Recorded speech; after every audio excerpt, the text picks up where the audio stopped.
Ever wondered if the bank in your pocket is really a bank? Or is it something more? Think about it.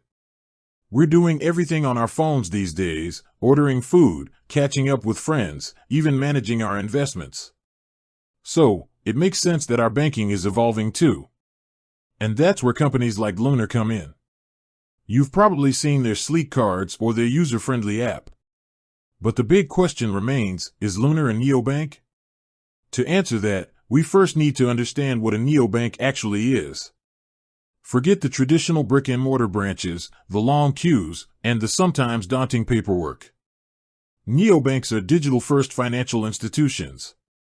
They operate primarily online, often through mobile apps, leveraging technology to offer a more streamlined and often cheaper banking experience. Think of them as the agile, tech-savvy cousins of traditional banks. They often focus on specific customer segments and aim to provide innovative features that cater to modern financial needs. Now, let's bring Lunar into the picture. Founded in Denmark, Lunar has expanded its reach across the Nordics and beyond.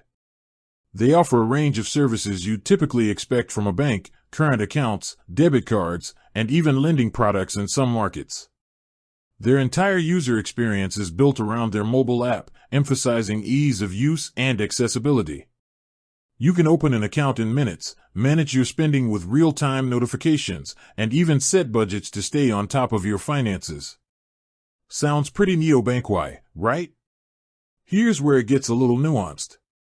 While Lunar operates like a neobank in many ways, its digital-first approach, its focus on user experience, and its innovative features, its regulatory status can vary depending on the market. In some regions, Lunar operates with its own banking license, meaning it's subject to the same regulations as traditional banks. This allows them to offer a wider range of services, including holding deposits directly. In other markets, neobanks might partner with established banks to provide certain services. This allows them to launch quickly and focus on their technology and user interface while leveraging the regulatory framework of their partner.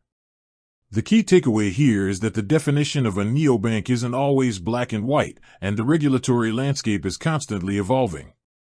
So, back to our original question, is Lunar a neobank? The most accurate answer is likely yes, with a caveat.